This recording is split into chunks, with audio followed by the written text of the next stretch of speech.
નમસ્તે, કેમ છો તમે બધા? આજની વાર્તા છે દુઃખભર્યું જીવન. તો ચાલો આજની વાર્તા શરૂ કરીએ. રેખાબેન તેમના દીકરાના લગ્ન માટે આવેલા સગા સંબંધીઓ સાથે બેસીને વાતો કરી રહ્યા હતા. ત્યારે અચાનક તેમનો દીકરો સાગર ગુસ્સામાં તેના રૂમમાંથી બહાર આવ્યો અને બોલ્યો, માં, તમે કેવી અભણ છોકરી સાથે મારા લગ્ન કરાવ્યા છે. ના તેનો ચહેરો સારો છે કે ના તેની સુરત. એટલે જ મેં તમને કહ્યું હતું કે હું મારી પસંદગીની છોકરી સાથે લગ્ન કરીશ. પણ ના, તમને લોકોને તમારી ઇજ્જતની ચિંતા વધારે હતી. તમારી ઇજ્જતના લીધે મારી આખી જિંદગી બરબાદ થઈ ગઈ. હું મારી આખી જિંદગી આવી અભણ છોકરી સાથે ના વિતાવી શકું. એટલે તેને તમારી પાસે રાખો અને તેના પિતાને આપેલા વચનને પૂર્ણ કરતા રહો. સાગર ગુસ્સામાં બોલતો બોલતો પોતાનો સામાન બેગમાં ભરી રહ્યો હતો. દીકરાની વાત સાંભળીને રમેશભાઈએ કહ્યું, દીકરા, આવી વાતો હવે તને શોભતી નથી, કારણ કે હવે તારી ઉપર તારા જીવનસાથીની પણ જવાબદારી છે, જેને લગ્નના પવિત્ર બંધનમાં બાંધીને તું આ ઘરની વહુ તરીકે લાવ્યો છે. તેને તું આ રીતે છોડી ન શકે. પપ્પા, તમે કઈ જવાબદારીની વાત કરો છો? જેના માટે હું તૈયાર ન હતો એ જવાબદારીની તમે લોકોએ મળીને અમારા બંનેના જીવન દાવ પર લગાવી દીધા છે. મારી પણ કેટલીક ઈચ્છાઓ હતી, કેટલાક સપનાઓ હતા, જેમને તમે લોકોએ બલિ ચડાવી દીધા. ત્યારે રમેશભાઈએ કહ્યું, હા, સ્વીકારું છું કે અમારી પણ ઘણી ઈચ્છાઓ હતી, પરંતુ વિશ્વાસ કર દીકરા, અમે જે પણ કર્યું તે ખૂબ જ સમજી વિચારીને કર્યું છે. અમારો વિશ્વાસ કર, તને આરતી કરતાં વધુ સારી અને સમજદાર જીવનસાથી ના મળતી. પપ્પા, હું જોઈ શકું છું કે તે કેટલી સમજદાર છે, અને કરો તેને તમારી પાસે રાખો અને તેની સમજદારીનું અથાણું બનાવીને ખાતા રહેજો. પણ હવે હું અહીં એક ક્ષણ પણ નહીં રોકાવું. હું અત્યારે જ મારી નોકરી પર જાઉં છું. આટલું કહીને સાગર ઘરની બહાર નીકળી ગયો. રમેશભાઈ અને રેખાબેન તેને રોકવાનો પૂરો પ્રયાસ કરતા રહ્યા, પરંતુ સાગર ગુસ્સામાં હાથ ચટકીને દરવાજાની બહાર ઊભેલી આરતી સામે જોયા વગર જતો રહ્યો. આ બધું જોઈ અને સાંભળીને આરતી લાકડાની ઢીંગલી જેવી પથ્થર બની ગઈ. તેની આંખોમાંથી આંસુ વહી ગયા. એક ક્ષણમાં તેની ઈચ્છાઓની બલિ ચડી હતી. તે ઈચ્છાઓ જે દરેક પરિણીત યુવતી તેના જીવન સાથે જોવા માંગતી હોય છે. તેને એવી કઈ ભૂલ કરી કે તેને આજીવન પીડા મળી ગઈ. એટલું જ ને કે તે તેના પિતાના વચનનું પાલન કરતી હતી. થોડાક દિવસો પહેલા જ આરતી તેના પિતાના ઘરનો ઉંબરો ઓળંગીને તેના સાસરિયાના ઘરના દરવાજે આવી હતી, અને થોડી ક્ષણોમાં તેના જીવનમાં નવો વળાંક આવી ગયો હતો. જેની સાથે તેણીએ લગ્ન કર્યા હતા, તેણે પોતે જ તેને સ્વીકારવાની ના પાડી દીધી હતી. ખબર નહીં આરતીના પિતા તેને કેવા વચનના બંધનમાં બાંધી ગયા હતા, જેના પરિણામ વિશે ભાગ્યે જ કોઈ જાણતું હશે. એક વચન જેને ઘણી જિંદગીઓ બરબાદ કરી દીધી હતી. આરતી જીવનના કડવા સત્યનો સામનો કરી રહી હતી. રેખાબેન જે તેમના દીકરાની પાછળ દોડી રહ્યા હતા, તેઓ તેને જોઈને ત્યાં જ અટકી ગયા, પરંતુ તેમના દીકરાના મોહમાં વ્યાકુળ રેખાબેન દીકરાની પાછળ દોડતી વખતે કહેતા રહ્યા, સાગર, ઊભો રે બેટા, ઊભો રે દીકરા. પરંતુ તેઓ બહાર નીકળ્યા ત્યાં સુધીમાં સાગર તેની કાર લઈને નીકળી ગયો હતો. હવે એવું લાગી રહ્યું હતું કે રેખાબેન ઉપર જાણે પહાડ તૂટી પડ્યો હોય. તેઓ સમજી શકતા ન હતા કે તેઓ કેવી રીતે તેમની નવી વહુની સામે નજરો મળાવી શકશે. જે વહુને આવે એક દિવસ પણ નથી થયો, તેને તેઓ કેવી રીતે સંભાળશે? આ બધું વિચારતા વિચારતા રેખાબેન પરંડામાં સીડી પર બેસી ગયા, અને એક તરફ દીકરાનું ગુસ્સામાં નીકળી જવું અને બીજી તરફ નવી પરણેલી વહુના જીવનની ચિંતા. ખબર નહીં આ કેવી કસોટી હતી, જેણે તેમને બે રસ્તા પર લાવીને ઊભા કરી દીધા હતા. આ દિધામાં મનમાં ચાલી રહી હતી ત્યારે અચાનક આરતી હાથમાં પાણીનો ગ્લાસ લઈને આવી અને રેખાબેન પાસે આવીને બેસી ગઈ અને તેને કહ્યું, માં, પાણી પી લો અને ચિંતા ન કરો, સમય સાથે બધું સારું થઈ જશે. જ્યારે સમય દુઃખ આપે છે ત્યારે સાજા પણ તે જ કરે છે. જે હું જાણું છું કે આ બધા માટે હું જ જવાબદાર છું. જો આજે મારી જોડે આવી રીતે લગ્ન થયા ના હોત, તો તેઓ આ રીતે તમારું ઘર છોડીને ના ગયા હોત. હું એક કમનસીબ છું, જેને જન્મ લેતાની સાથે જ મારી માં મને છોડીને આ દુનિયામાંથી જતા રહ્યા હતા. જ્યારે હું યુવાનીના ઉંમરે પહોંચી ત્યારે મારા પિતા મને છોડીને ચાલ્યા ગયા, અને હવે જ્યારે મારા લગ્ન થયા ત્યારે મારા પતિ મોઢું ફેરવીને જતા રહ્યા. આટલું કહીને આરતી ભાવુક થઈ ગઈ. ના દીકરા, એમાં તારો કોઈ વાંક નથી. આ તો ભગવાનનો ખેલ છે, અને અમે તને આ ઘરની વહુ માનીને કોઈ ભૂલ નથી કરી.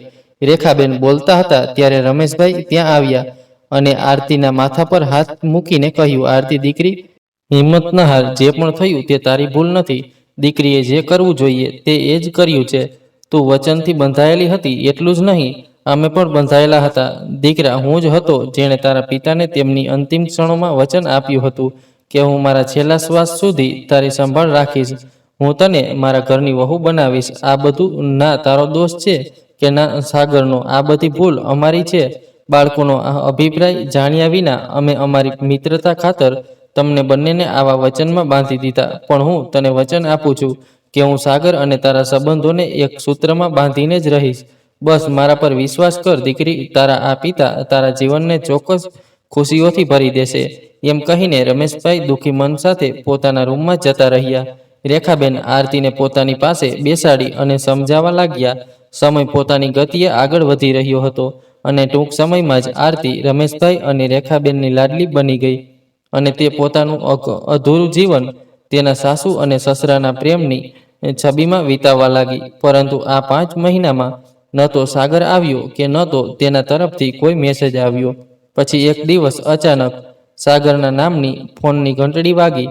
રેખાબેને ફરીથી ફોન રિસીવ કર્યો અને કહ્યું, સાગર દીકરા કેમ છે? તો સામેથી જવાબ આવ્યો, હું સાગર નથી, હું હોસ્પિટલથી ફોન કરું છું. તમારા દીકરાનો અકસ્માત થયો છે અને તે અત્યારે આઈસીયુમાં દાખલ છે. તો જલ્દીથી જલ્દી સુરતની હોસ્પિટલમાં આવી જાઓ. દુર્ઘટનાના સમાચાર સાંભળીને રેખાબેનના પગ ડગમગાવા લાગ્યા અને તેઓ રડતા રડતા જમીન પર પડી ગયા. તેમની હાલત જોઈને આરતી દોડીને રેખાબેન પાસે આવી ગઈ અને તેમને પકડીને બોલી, શું થયું માં, શું થયું? તમને આંખો ખોલો, શું થયું? કહીને આરતીએ રમેશભાઈને બોલાવ્યા. પિતાજી જલ્દી આવો અને જુઓ માને શું થઈ ગયું છે. આરતીનો જોરદાર અવાજ સાંભળીને રમેશભાઈ દોડીને રેખાબેન પાસે ગયા અને તેમને હલાવીને કહ્યું, શું થયું રેખા? કોનો ફોન હતો? રેખાબેને ગભરાઈને કહ્યું, ચાલો જલ્દી જઈએ, આપણે અત્યારે જ નીકળવું પડશે. આપણો દીકરો કહેતા કહેતા તેઓ જોર જોરથી રડી પડ્યા. શું બોલો છો સાગરની માં? આપણા દીકરાને શું થયું છે? રેખાબેનને હચમચાવી દેતા રમેશભાઈએ કહ્યું, હોસ્પિટલમાંથી ફોન આવ્યો હતો કે સાગરનો અકસ્માત થયો છે. ખબર નહીં મારો દીકરો કેવો હશે. રેખાબેન બેકાબૂ થઈને રડી રહ્યા હતા. આપણા દીકરાને કંઈ નહીં થાય, બસ તું ભગવાન પર વિશ્વાસ રાખ ને જલ્દીથી થોડા કપડાં અને પૈસા પેક કરો. ત્યાં સુધી હું કારની વ્યવસ્થા કરીને આવું છું. એમ કહીને રમેશભાઈ વાહનની વ્યવસ્થા કરવા ગયા અને અહીં આરતી પૈસા લાવીને રેખાબેનને આપી દીધા. થોડીવાર પછી ગાડી પણ આવી ગઈ અને બધા સુરત જવા રવાના થયા. આરતી આખા રસ્તે મૌન હતી. દુઃખી મને પોતાના ભાગ્ય પર રડતી હતી. દરેક વખતે તેના નસીબમાં જુદાઈનું દર્દ કેમ લખાયેલું હોય છે. તેને પહેલાથી જ તેના માતા અને પિતા ગુમાવ્યા હતા અને હવે જીવનની લડાઈ લડી રહેલા સાગરે ભલે આરતીને દિલથી સ્વીકારી ન હોય, પણ છેવટે તે તો તેનો પતિ જ હતો અને તે પોતાની ફરજોમાંથી કેવી રીતે હટી શકે. તેથી જ રેખાબેનના ના પાડવા છતાં તે સાથે આવી ગઈ. આજે તેને ખરેખર ભગવાન સામે ફરિયાદ હતી. આજ સુધી તે પોતાના ભાગ્યને સ્વીકારતી આવી હતી, પણ આજે તેની ધીરજ ખૂટી ગઈ હતી, કારણ કે તેને લાગતું હતું કે સાગર તેના કર્મોની સજા ભોગવી રહ્યો છે. જ્યારથી તે સાગરના જીવનમાં આવી છે ત્યારથી બધું ખરાબ થઈ રહ્યું છે. રેખાબેનનો પ્રેમાળ ખુશખુશાલ પરિવાર તેના કારણે વિખેરાઈ ગયો. રમેશભાઈનો એકનો એક દીકરો તેમનાથી દૂર થઈ ગયો. આરતી આ બધા માટે પોતાને જવાબદાર ગણાવતી રહી હતી. ત્યારે કારના હોર્નનો અવાજ સાથે આરતી ભૂતકાળમાંથી બહાર આવી. સામે જોયું તો ગાડી હોસ્પિટલની સામે ઊભી હતી. રેખાબેન અને રમેશભાઈ એક ક્ષણનો પણ વિલંબ કર્યા વિના હોસ્પિટલમાં દાખલ થયા અને રિસેપ્શનમાં સાગર વિશે પૂછપરછ કરવા લાગ્યા. ત્યારે ત્યાં બેઠેલા સાગરનો મિત્ર વિશાલ તેમની પાસે આવ્યો અને કહ્યું, અંકલ, હું સાગરનો મિત્ર વિશાલ છું, તમે મારી સાથે આવો. તેઓ બધા વિશાલની પાછળ આઈસીયુ તરફ ગયા અને બહાર ડોક્ટરની રાહ જોતા ઊભા રહ્યા. આ દરમિયાન રમેશભાઈ વિશાલને એક બાજુએ લઈ ગયા અને સાગરના અકસ્માતની જાણકારી લેતા બોલ્યા, દીકરા, આ બધું કેવી રીતે થયું? ત્યારે વિશાલે કહ્યું, અંકલ, હું પણ બરાબર કંઈ જાણતો નથી. હું માત્ર એટલું જ જાણું છું કે કાલે રાત્રે સાગર ખૂબ જ નિરાશ હતો. તેની નોકરી છૂટી ગઈ હતી. ત્યારબાદ વિશાળે રચના અને સાગરની મિત્રતા વિશે જણાવ્યું અને કહ્યું કે વાસ્તવમાં વાત એવી હતી કે કાકા રચના અને સાગર એક જ કંપનીમાં કામ કરતા હતા. રચના તેની સિનિયર હતી. નોકરી દરમિયાન તેમની વચ્ચે નિકટતા વધવા લાગી અને થોડા જ સમયમાં બંને એકબીજાને પસંદ કરવા લાગ્યા. બંને લગ્ન કરવા માંગતા હતા, પરંતુ તમારા અચાનક ફોન પર સાગર ઘરે ગયો અને તેના લગ્ન આરતી જોડે થઈ ગયા. બિચારો સાગર તમારા કસમ અને વચનોમાં ફસાઈ ગયો અને તેની અસર તેના કામ અને જીવન પર પડી. લગ્ન પછી તેણે રચનાથી તર વધારવાનું શરૂ કર્યું. રચના આ વાત પચાવી ન શકી અને આ કારણે તે સાગર સાથે ઝઘડો કરતી રહી.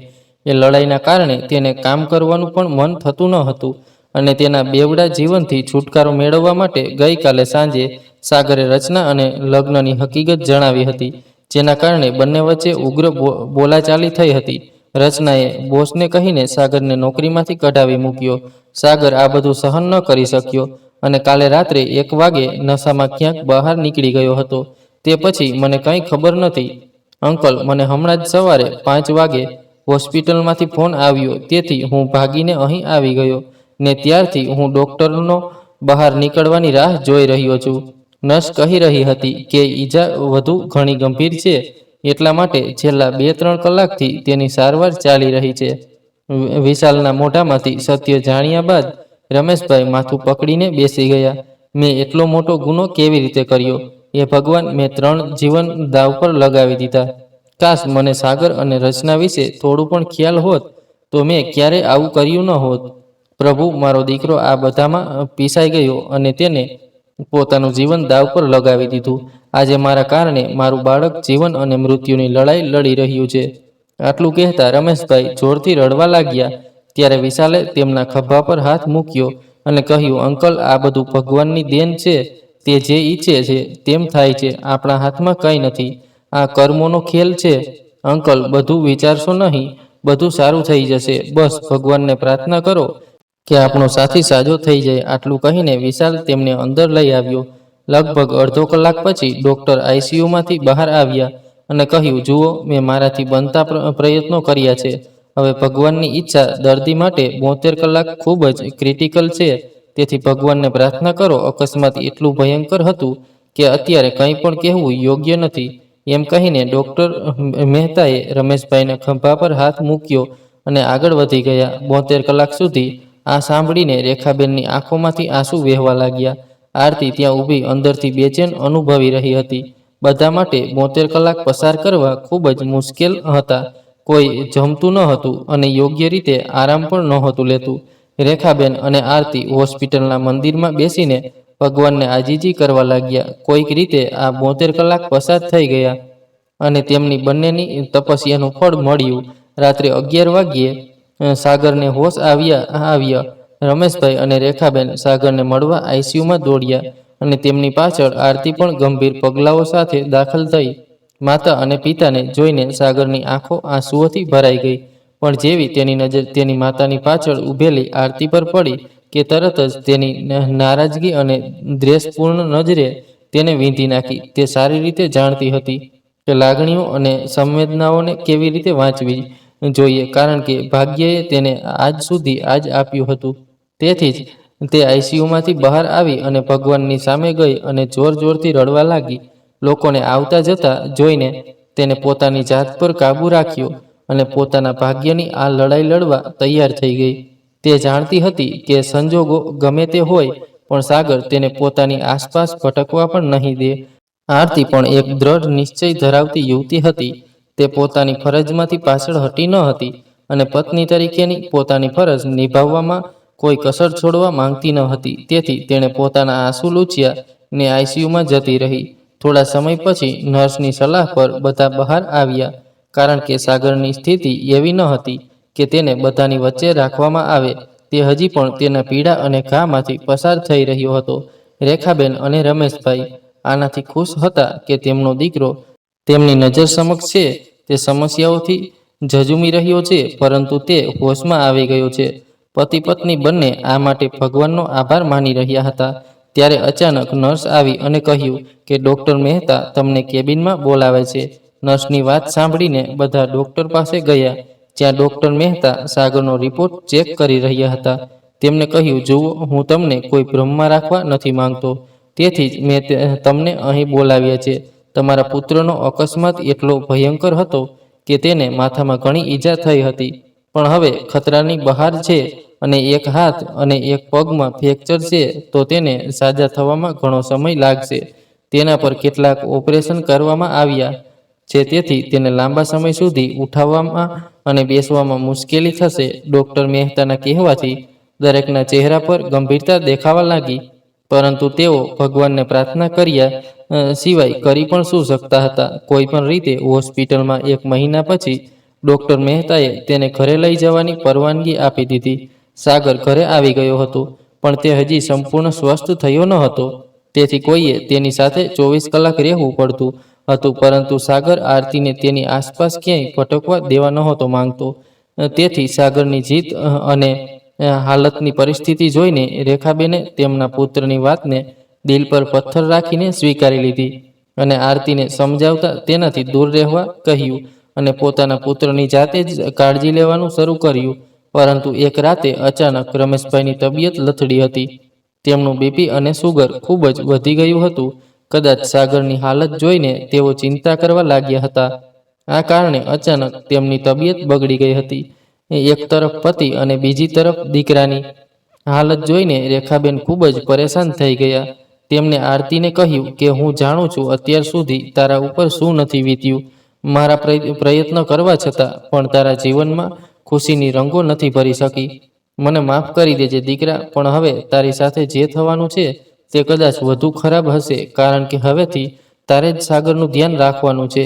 તે દરમિયાન તારે ઘણું સંભાળવું પડશે અને સહન કરવું પડશે. જો સાગર તને તેની નજીક જોશે તો તે તને સારું ખરાબ કહેશે, પણ સહન કરી લેજે દીકરા. આ પવિત્ર બંધન ખાતર સાગરનું મન પણ પીગળી જશે અને તે તને સ્વીકારી લેશે. આ કહેતા રેખાબેનની આંખો આંસુઓથી ભરાઈ ગઈ. માં, આવું ન બોલો. તમે અમારા સંબંધને ઠીક કરવાનો પૂરો પ્રયાસ કર્યો છે, પણ કદાચ આ સંબંધની ખુશી મારા નસીબમાં લખેલી જ ન હતી. એટલે જ તેઓ મને એટલો નફરત કરે છે કે તેઓ મને તેમની આસપાસ પણ જોવાનું પસંદ નથી કરતા. આટલું કહીને આરતીના આંસુ વહી ગયા. ના મારી દીકરી, એવું ના બોલીશ. ભગવાનમાં વિશ્વાસ રાખ, બધું સારું થઈ જશે દીકરા. પછી મનમાં આશાનું કિરણ લઈને રેખાબેને આરતીને કહ્યું કે આજથી તું સાગરના રૂમમાં સૂઈ જજે, કારણ કે મારે તારા પિતાની પણ જોવાના છે. પણ માં, તેઓ તો મને ચિંતા ન કરી દીકરી, હું સાગરને સમજાવી દઈશ. ઠીક છે, આ પાણી લે અને સાગરને દવા આપી દે. તેનો દવા લેવાનો સમય થઈ ગયો છે અને રાત્રે સૂતા પહેલા તેની હાથની કસરત કરાવી દેજે. હોસ્પિટલમાં નર્સોએ બતાવ્યું હતું એ રીતે. ઠીક છે આરતી દીકરી, હવે હું તારા પિતાને જોઈને આવું છું. આટલું કહીને રેખાબેન તેમના રૂમમાં ગયા, પણ આરતી હજી પણ મૂંઝવણમાં હતી. તે સમજી શકતી ન હતી કે તે સાગરની સામે કેવી રીતે જાય. તે તેને નફરત કરે છે અને તેને એક ક્ષણ માટે પણ તેની આસપાસ ભટકવા દેશે નહીં. પણ મજબૂરી હતી, એટલે આરતીએ હિંમત ભેગી કરી અને ડરતા ડરતા તે સાગરના રૂમમાં ગઈ.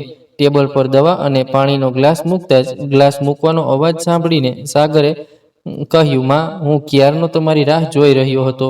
જુઓ, મારા પગમાં ઘણા સમયથી ખંજવાળ આવે છે અને તમારો નાલાયક દીકરો ઉઠીને પોતાનું કામ પણ કરી શકતો નથી. માં, ખરેખર હું તમારા લોકો પર બોજ બની ગયો છું. કાશ હું અકસ્માતમાં મરી ગયો હોત. તો કહેતા કહેતા સાગરની આંખો આંસુઓથી ભરાઈ ગઈ. આરતી પણ સાગરનો દર અનુભવી આવીને ભાવુક થઈ ગઈ હતી, પરંતુ તેની હિંમત ન હતી કે તે જઈને સાગરની આંખોમાંથી વહેતા આંસુ લૂછી શકે અને તે તેના દુઃખની સાથી બની શકે. પરંતુ આ તેના માટે માત્ર એક સપનું હતું. તેથી કંઈ પણ બોલ્યા વિના તેણે ધીમે ધીમે સાગરના પગ ખંજવાળવાનું શરૂ કર્યું. પરંતુ આરતીનો હાથ સાગરના પગને સ્પર્શતા જ તે અલગ સ્પર્શ સમજી ગયો અને તેને ચીસું પાડતા કહ્યું, દૂર થઈ જા મારી આંખોથી. મને મરવું ગમશે, પણ હું તને મારી નજર સામે ક્યારેય જોવાનું પસંદ નહીં કરું. હમણાં જ માના રૂમમાંથી બહાર નીકળી જા. સાગર ગુસ્સામાં દાંત પીસતા બોલ્યો રહ્યો, પણ આટલું સાંભળ્યા પછી પણ આરતી કંઈ બોલી નહીં. તેને સાગરનો પલંગ થોડો ઊંચો કર્યો અને તેને દવા આપવા લાગી, પણ સાગરને નફરત ભરી નજરે માથું ફેરવ્યું અને તેને વારંવાર સારી ખરાબ વાતો કહેતો રહ્યો. પણ આરતીએ તેના ટોણા માથા ઉપર લીધા નહીં અને સાગરને બળજબરીથી દવા આપી અને સાગરની ઈચ્છા વિરુદ્ધ તે તેના હાથ પગની કસરત કરાવવા લાગી. હવે આ ક્રમ દરરોજ ચાલતો હતો. સાગર આરતીને ઠપકો આપતો હતો અને આરતી પોતાની ફરજ પૂરી નિષ્ઠાથી નિભાવતી હતી. બીજી તરફ રેખાબેન એ આશા પર નજર ટેકવી રહ્યા હતા કે આજે નહીં તો કાલે સાગર અને આરતી વચ્ચેનું અંતર દૂર થઈ જશે, અને કદાચ તેથી તેઓ આરતીને જાણી જોઈને મોકલતા હતા. પણ અત્યાર સુધી એવું કંઈ થયું ન હતું. આરતી પણ એ વિશ્વાસ પર જીવી રહી હતી કે કદાચ એક દિવસ વધુ સારું થઈ જશે. પણ તેની વિચારસરણી ખોટી સાબિત થઈ, કારણ કે એક દિવસ દૂધનો ગ્લાસ પીવડાવતી વખતે આરતીના હાથમાંથી થોડું દૂધ ભૂલથી સાગર પર પડી ગયું. ત્યારે સાગરે આરતીને પોતાના એક હાથથી નીચે ધક્કો માર્યો અને ગુસ્સાની નજરે તેની સામે જોતા કહ્યું, તું કઈ માટીની બનેલી છે, જે કોઈની તિરસ્કાર પણ નથી સમજતી? જો તારા બદલે બીજી કોઈ છોકરી રહેતી હોત તો આ ઘર છોડી દેત, પણ તારા જે એવી બેશરમ છોકરી મેં ક્યાંય જોઈ નથી, જેને અપમાન સહન કરવામાં મજા આવે છે. અભણ સ્ત્રી. સાગરના હૃદય વિનંતા શબ્દો સાંભળીને આરતી ચીસ પાડીને રડવા માંગતી હતી, પણ તે રડી ન શકી. કદાચ અત્યાર સુધીમાં તે લાકડાની ઢીંગલી બની ગઈ હતી, જે પોતાની ફરજ સિવાય કશું જ જોઈ શકતી ન હતી. તે આજ સુધી આ ઘરમાં માત્ર એટલા માટે જ રહી હતી કારણ કે તેના સાસુ સસરા તેને તેમની આંખો પર બેસાડીને રાખતા હતા. તેથી જ ઘણીવાર અંદરને અંદર ગૂંગળાતી રાતના અંધકારની એકલતામાં મન ભરીને રડી લેતી અને મનમાં કહેતી કે એકવાર સાગરની તબિયત સારી થઈ જશે, તે પછી હું આ વચનના બંધનોને કાયમ માટે તોડી નાખીશ, અને હું આ ઘરથી અને સાગરના જીવનમાંથી દૂર જતી રહીશ. કહીશ. પતિની કડવાશે આરતીને એટલી હદે તોડી નાખી હતી કે તે ઉદાસ રહેવા લાગી. એક તરફ તેના ચહેરા પર ઉદાસી વધતી જતી હતી, અને બીજી તરફ સાગરની તબિયત સારી થવા લાગી, અને સાગર હવે પોતાની જાતે ઉઠીને બેસવા લાગ્યો હતો. આરતીની નિસ્વાર્થ સેવા તેના દુઃખોને ઘટાડતી રહી. સમય વીતતો ગયો અને ધીમે ધીમે સાગરની આરતી પ્રત્યેની કડવાશ ઓછી થવા લાગી. દેખાતા દેખાતા 2 મહિના વીતી ગયા. ત્યાં સુધીમાં સાગરના ઘણા બધા ઘા રૂજાઈ ગયા હતા, પણ આરતીના ઘા હજુ તાજા હતા, અને તેને મટાડનાર કોઈ ન રહ્યું હતું. હા, રેખાબેન તેની સાથે હતા, પણ તે એક સાસુની સાથે સાથે એક મા પણ હતા, જે તેમના દીકરા પ્રત્યે વધુ સહાનુભૂતિ ધરાવતા હતા. અને જ્યારથી સાગરનો અકસ્માત થયો ત્યારથી તેઓ તેમના દીકરા માટે ખૂબ જ ચિંતામાં રહેતા હતા, કારણ કે તેઓ કોઈ પણ કિંમતે પોતાના દીકરાને ખોવા નહોતા માંગતા. અને આરતીએ રેખાબેનની આંખોમાં આ નબળાઈ વાંચી લીધી હતી. તેથી એક દિવસ તે વહેલી સવારે બધા જાગે તે પહેલા જ ઘરેથી નીકળી ગઈ, એક એવા સફરમાં જ્યાં તેની સાથે તેના પડછાયા સિવાય કોઈ ન હતું. તે ઘરના લોકો સવારે આરતીની આરતીથી જાગી જતા હતા, પરંતુ આજે એવું કંઈ થયું ન હતું. રેખાબેન ચિંતિત થઈને આરતીના રૂમમાં જોવા ગયા, પરંતુ તેમને ત્યાં આરતી મળી નહીં. તેથી તેઓ રસોડામાં દોડીને ગયા, પણ આરતી ત્યાં પણ ન મળી. રેખાબેન ચિંતિત થઈ ગયા અને રમેશભાઈ પાસે ગયા અને ગભરાઈને કહ્યું, સાંભળો, આરતી ક્યાંય મળી નથી રહી. ખબર નહીં તે ક્યાં ગઈ છે. કશું કહીને પણ નથી ગઈ. આવી રીતે તો તે ક્યાંય જતી નથી, તો આજે તે ક્યાં ગઈ હશે? આટલું કહીને રેખાબેન રડવા લાગ્યા. રેખા રૂમમાં હશે કે બાથરૂમમાં, તમે બરાબર જોયું નહીં હોય. રાહ જો, હું જોઈને આવું છું.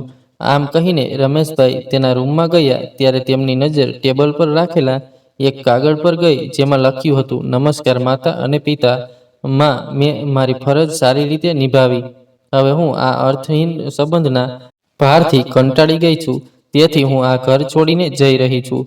તમે લોકોએ જે સંબંધો બાંધ્યા હતા તે ક્યારેય મારા માટે હતા જ નહીં. તેથી આ વચનની બેડીઓ તોડી નાખવી એ જ સારું રહેશે. કૃપા કરીને મને માફ કરી દેજો. માં, પિતાજી. પત્ર વાંચતા વાંચતા રમેશભાઈની આંખો આંસુઓથી ભરાઈ આવી. ત્યારે રેખાબેન પણ ત્યાં આવી ગયા અને કહ્યું, શું થયું? એમાં શું લખ્યું છે? રેખા, આપણી આરતી દીકરી આપણને છોડીને આ સંબંધ તોડીને હંમેશા માટે ચાલી ગઈ છે.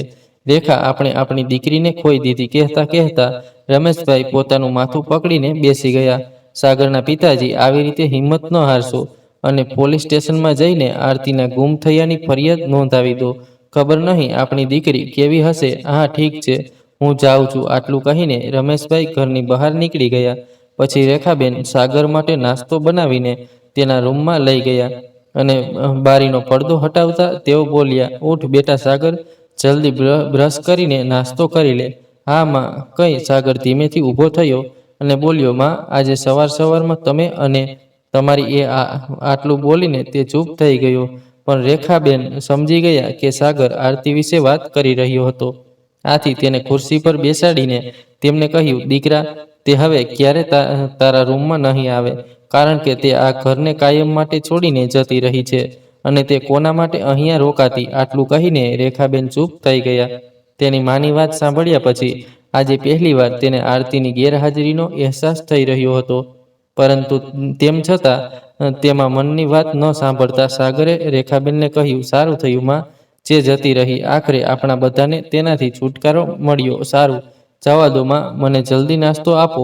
પછી રેખાબેને તેને નાસ્તો અને દવા આપીને જતા રહ્યા. પણ સાગર ક્યાંક ને ક્યાંક બેચેન હતો. તે આરતીની એક ઝલક જોવાની રાહ જોઈ રહ્યો હતો. આરતી તેને છોડીને જતી રહી હતી. તે હકીકત તે સહન કરી શક્યો ન હતો. તેને હંમેશા આરતીની હાજરીનો અહેસાસ થઈ રહ્યો હતો. તેની સુગંધ તેના શ્વાસમાં વસી ગઈ હતી અને તે તેને પ્રેમ કરવા લાગ્યો છે. તે તેને ક્યારેય વ્યક્ત કરી શક્યો નહીં. કદાચ તેની મર્દાનગીને અહંકારે તેને તેની સામે ઝૂકવા દીધો નહીં. તે તેણીને નફરત કરતો હતો, તેનાથી વધારે તેણીને પ્રેમ કરવા લાગ્યો હતો. પણ હવે ઘણું મોડું થઈ ગયું હતું. કાશ તેને સમયસર આરતીનું અસ્તિત્વ સમજાઈ ગયું હતું હોત. કદાચ તે તેના માટે બલિદાન 2 શબ્દો કહી શક્યો હોત તો આજે આરતી તેની સાથે હોત. બીજી તરફ રમેશભાઈ પોલીસ સ્ટેશનના જઈને તેમના મિત્રના ઘરે ગયા જ્યાં આરતી હતી અને માત્ર રમેશભાઈને જ આ ખબર હતી. હકીકતમાં જ્યારે આરતી ઘર છોડીને જઈ રહી હતી ત્યારે રમેશભાઈ પાણી પીવા ઉઠ્યા હતા. જો તેઓ ઈચ્છતા તો તેઓ આરતીને મૂકી શક્યા હોત, પરંતુ તેઓએ તેમ ન કર્યું, કારણ કે તેઓ ઈચ્છતા હતા કે આરતીને તે સન્માન અને અધિકાર મળે જે તેની હકદાર છે.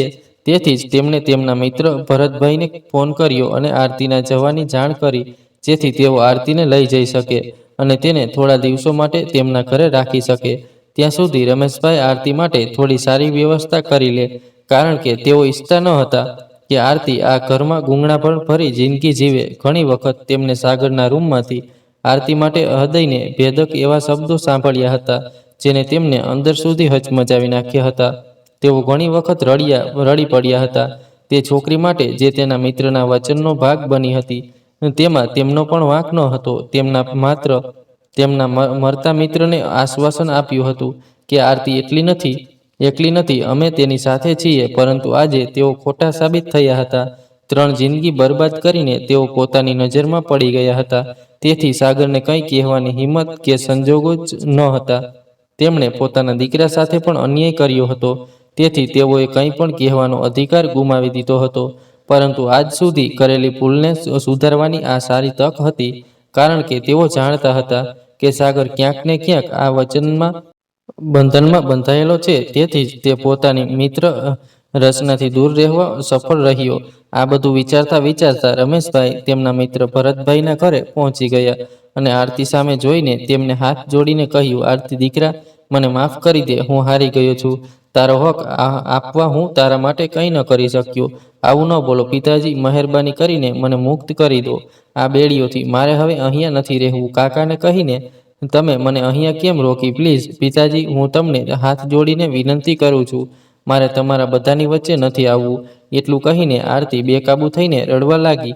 આરતી દીકરી, હું તને કેવી રીતે મુક્ત કરું? હું ઉપર જઈને તારા પિતાને શું મોઢું બતાવીશ? તું મારી જવાબદારી છે ત્યાં સુધી હું તારા માટે કંઈક સારું વિચારી નહીં લઉં, ત્યાં સુધી તું અહીંયા જ રહીશ. ત્યારે તેમના મિત્ર ભારતભાઈની પત્ની અરુણાબેન ચા લઈને આવ્યા અને કહ્યું, હા દીકરી, તને અહીં કોઈ તકલીફ નહીં પડે. ચા પીધા પછી રમેશભાઈએ આરતીના માથા પર હાથ મૂકીને કહ્યું, તારા આ પિતા પર વિશ્વાસ રાખ. એક દિવસ બધું સારું થઈ જશે. એમ કહીને રમેશભાઈ આરતીની આશીર્વાદ આપી ત્યાંથી ચાલ્યા ગયા. બીજી તરફ સાગરનું જીવન જાણે થંભી ગયું હતું. તેના માટે સમય પસાર કરવો મુશ્કેલ બની રહ્યો હતો. માત્ર સાગર જ નહીં, પરંતુ રેખાબેન પણ આરતીને યાદ કરી રહ્યા હતા. 4-5 દિવસ વીતી ગયા હતા, પણ હજી સુધી આરતીનો કોઈ પત્તો લાગ્યો ન હતો. સાગર આરતીની ગેરહાજરી સહન કરી શકતો ન હતો. તેથી એક દિવસ તેણે તેની માતાને કહ્યું, માં, કૃપા કરીને આરતીને પાછી લઈ આવો. હું તેના વગર નહીં રહી શકું. માં, તે મારી આદત બની ગઈ છે. પ્લીઝ માં, તેને ગમે ત્યાંથી શોધો, પણ તેને પાછી લઈ આવો. હું વચન આપું છું કે હવે હું તેની આંખોમાં આંસુનું એક ટીપું પણ આવવા નહીં દઉં. હું તેની દરેક ઈચ્છા પૂરી કરીશ. મારે તેના વચનના બંધનોમાં બંધાવવું છે માં કૃપા કરીને તેને પાછી લઈ આવો. પોતાના દીકરા તરફથી આરતી પ્રત્યેનો એટલો પ્રેમ જોઈને રેખાબેન મનમાં ખૂબ જ ખુશ થઈ ગયા અને તરત જ રમેશભાઈ પાસે તેમને આ ખુશખબર કહેવા લાગ્યા. સાંભળીને રમેશભાઈ પણ ખૂબ જ ખુશ થઈ ગયા. છેવટે તેઓ પણ ઈચ્છતા હતા કે સાગર આરતીની ગેરહાજરીનો અહેસાસ કરે, પણ પછી અચાનક રેખાબેન ઉદાસ થઈ ગયા અને કહેવા લાગ્યા કે સાગરના પપ્પા આરતીને ગયા 6 દિવસ થઈ ગયા પણ તેના કોઈ સમાચાર નથી. આપણી દીકરી ક્યાં હશે? મને ખબર છે રેખા, આરતી ક્યાં છે, પણ શું તે સાગરના જીવનમાં પાછી આવશે? રમેશભાઈએ ગંભીર સ્વરમાં કહ્યું, તમને ખબર છે કે આરતી ક્યાં છે? તો પછી તમે મને કીધું કેમ નહીં? રેખાબેને ખુશીથી કહ્યું, હા રેખા, ખરેખર તે મારા મિત્ર ભરતભાઈના ઘરે છે, પણ આ વાત અત્યારે સાગરને ના કહેતી. હું ઈચ્છું છું કે સાગર આવેશમાં આવીને કોઈ પગલું ન ભરે, પરંતુ આરતીને તેના જીવનમાં સંપૂર્ણ શાંતિથી આવવાનું વિચારે. ઠીક છે, જેવી તમારી ઈચ્છા, એમ કહીને રેખાબેન રસોડામાં પોતાનું કામ પૂરું કરવા ગયા. પરંતુ બીજી બાજુ સાગર ઊંઘવા માંગતો હતો, પણ પ્રયત્ન કરવા છતાં ઊંઘ આવતી ન હતી.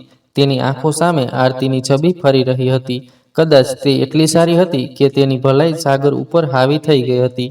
આરતી પોતાની જાતને વર્ચસ્વથી આગળ સમર્પિત કરવા માનતી હતી, એટલે જ અત્યાર સુધી તે એક એવા બંધનને સમર્પિત હતી જે ક્યારેય તેનો હતો જ નહીં. આ બધું વિચારતા વિચારતા સાગર ધીમે ધીમે તેના રૂમમાંથી બહાર આવ્યો અને રેખાબેન અને રમેશભાઈને બોલાવવા લાગ્યો. માં, પિતાજી, તમે ક્યાં છો? મારે તમારી સાથે વાત કરવી છે. સાગરનો અવાજ સાંભળીને રમેશભાઈ અને રેખાબેન ઝડપથી બહાર આવ્યા. સાગરને સોફા પર બેસાડતા કહ્યું, બેટા, તું ઉઠીને બહાર કેમ આવ્યો? તું હજી ઠીકથી સાજો નથી થયો. હું ઠીક છું પિતાજી, મારે અત્યારે જ આરતીને શોધવા જવું છે. તમારી વહુ આટલા દિવસોથી ગુમ છે અને તમે લોકો આ રીતે નિરાંતે કેવી રીતે બેસી શકો? મારે હમણાં જ તેને શોધવા જવું છે. મારે આરતીને મારા જીવનમાં પાછી લાવવી છે. આરતી માટે સાગરની અસ્વસ્થતા જોઈને રમેશભાઈને હવે પૂરો વિશ્વાસ થઈ ગયો હતો કે સાગર ખરેખર આરતીને પોતાના જીવનનો હિસ્સો બનાવવા માંગે છે. તેથી તેમને સાગરને આશ્વાસન આપ્યું અને કહ્યું, બેટા, ચિંતા ન કર, તે પોલીસ રિપોર્ટ લખાવી દીધી છે. તેઓ આરતીને શોધવાનો પૂરો પ્રયાસ કરી રહ્યા છે. તે જલ્દીથી મળી જશે.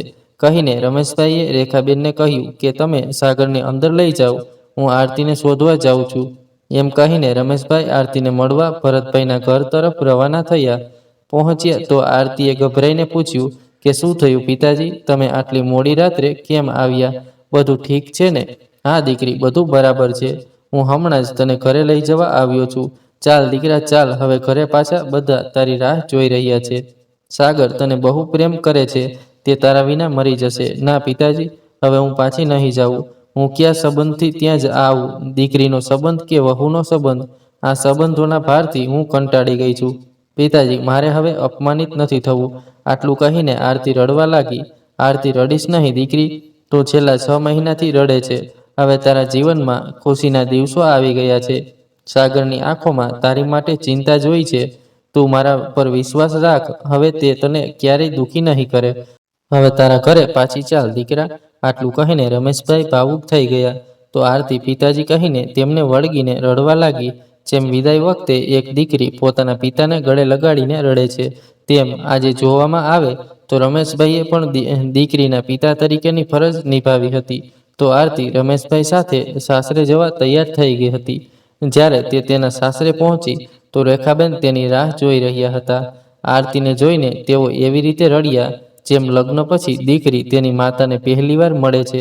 બહારના અવાજો સાંભળીને સાગર પણ ધીમે ધીમે તેમની પાસે આવી ગયો અને તેના બંને હાથ જોડીને આરતીને કહ્યું, મને ખબર છે આરતી, તું મને ક્યારેય માફ નહીં કરે, કારણ કે હું આને લાયક જ છું. પણ જો તું મારા જીવનમાંથી જતી રહીશ તો હું મરી જઈશ. માટે મને માફ કરી દે આરતી. હું વચન આપું છું કે હું તારો ક્યારેય હાથ નહીં છોડું. આંસુનું એક ટીપું પણ તારી આંખોમાં આવવા નહીં દઉં. પણ તું પાછી આવી જા મારા જીવનમાં. મારે એ 7 વચનમાં બંધનમાં બંધાઈ જવું છે. કંઈક બોલ આરતી, તારું મૌન મને અંદર સુધી ચીરી રહ્યું છે. આજે તારે જે કહેવું હોય તે કહી દે, પણ આમ ચૂપ ન રહે. હું તારું આ મૌન સહન નથી કરી શકતો. આજે સાગરના મોંમાંથી પોતાની આટલી ચિંતા જોઈને આરતીની આંખોમાંથી ટપ ટપ આંસુ વહેવા લાગ્યા. ત્યારે નજીકમાં ઊભેલા રમેશભાઈ અને રેખાબેને બંનેને ગળે લગાડ્યા અને કહ્યું, બેટા વહુ, રડી લીધું, હજી મોડું નથી થયું. આગળનું જીવન ખુશીથી પસાર કર. તારા આ માતા પિતા હંમેશા તારી સાથે છે. આજે સાચા અર્થમાં તે બંનેના સંબંધોને સાચી ઓળખ મળી હતી. તો તમને વાર્તા કેવી લાગી? જો તમને વાર્તા ગમી હોય તો લાઈક, કોમેન્ટ અને શેર કરજો. અને જો તમે નવા હોય તો ચેનલને સબસ્ક્રાઈબ કરજો. તો ચાલો ફરી મળીએ એક નવી વાર્તા સાથે.